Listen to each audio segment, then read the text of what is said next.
వస్తుందమ్మా వయ్యారి. ఏంటి ఎంత లేటుగా వచ్చావు? నీకేంటమ్మా, మీ ఇంట్లో వాషింగ్ మిషన్ ఉంది. ఆ పాత బండి మీద చేది నా చేతులు నొప్పి పెడుతున్నాయి. అవి అందరికి ఉండే బాధలే కదా బాబు. ఊరుకోవమ్మా. సరేలే కానీ నన్ను ఎందుకు పిలిచారో చెప్పండి. నా షాపింగ్కి లేట్ అయిపోతుంది. ఊరికే ఇలా మాట్లాడేకి పిలిచామే.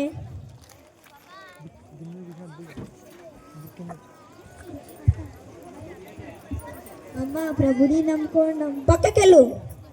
అమ్మా ప్రభుని నమ్ముకోండం. వెళ్ళు.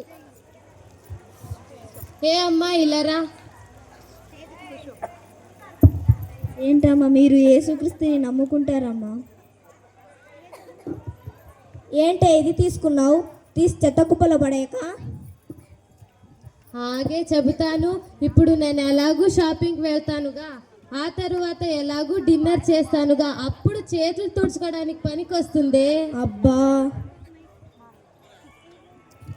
అవునే, మీకు ఒక విషయం చెప్పడమే మర్చిపోయాను. మన పక్కింటి ఝాన్సీ గారు అమ్మాయి లేదు, మొన్నే స్కూల్కి జాయిన్ చేశారు. అప్పుడే కాలేజీకి వెళ్తుంది. కాలం ఎంత తరుగపోతుందో.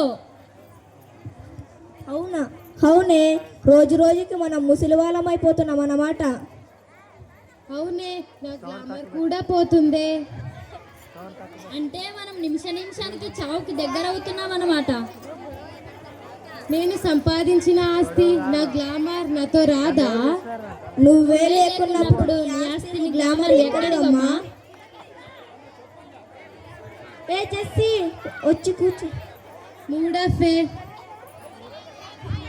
అమ్మ దయచేసి ఒక 10 నిమిషాల్లో ముగిసిపోతుంది అంతే. ఈ స్కిట్ ఉంది, ఒక సాంగ్ ఉంది అంతే.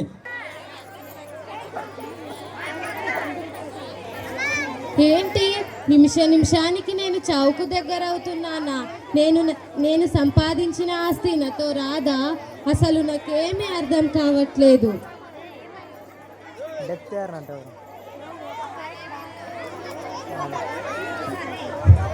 అమ్మ దయచేసి వాల్యూమ్ తక్కువ చేసుకొని కార్యక్రమం కంటిన్యూ చేద్దామండి. ప్రార్థన చేసుకుని ముక్తం చేసుకున్న తర్వాత దయచేసి ఎవరు అల్లరి చేయొద్దు. ఒక 10 నిమిషాలే అమ్మ. దయచేసి అమ్మ అక్కడే కూర్చోండి. ఒక 10 నిమిషాలు ముగి కంటిన్యూ స్కిట్.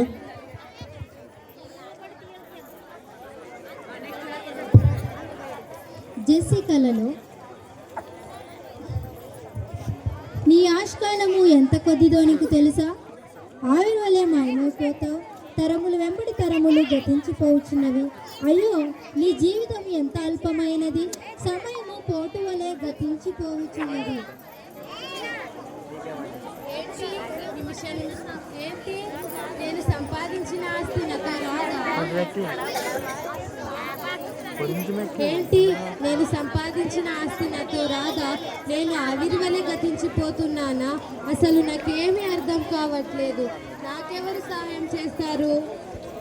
నాకు తెలిసిన ఒక సైంటిస్ట్ ఉన్నారు కదా, ఆమెని అడిగి చూద్దాం, ఆమె చెబుతారు. మీరు సైంటిస్ట్ కదా? మీరు ఎందుకు వచ్చారు? నాకు ఒక చిన్న డౌట్ ఉంది, మిమ్మల్ని అడుగుదామని వచ్చాను. ఏంటి అమ్మా, ఏంటి మీ డౌట్? అసలు దేవుడు అనేవారు ఉన్నారా? అసలు ఈ సృష్టి ఎలా వచ్చింది?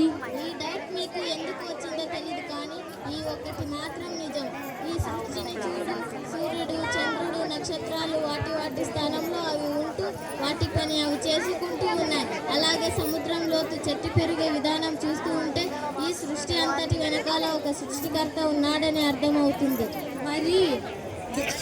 మరి దేవుడు ఉంటే మనము ఎందుకు చనిపోతాము? మనకి ఇష్టమైన వాళ్ళు ఎందుకు చనిపోతారు? ఈ చావడాలు ప్రసవడాలు మనకెలా తెలుస్తాయమ్మా? వెళ్ళి డాక్టర్ని అడుగు. సరేనండి.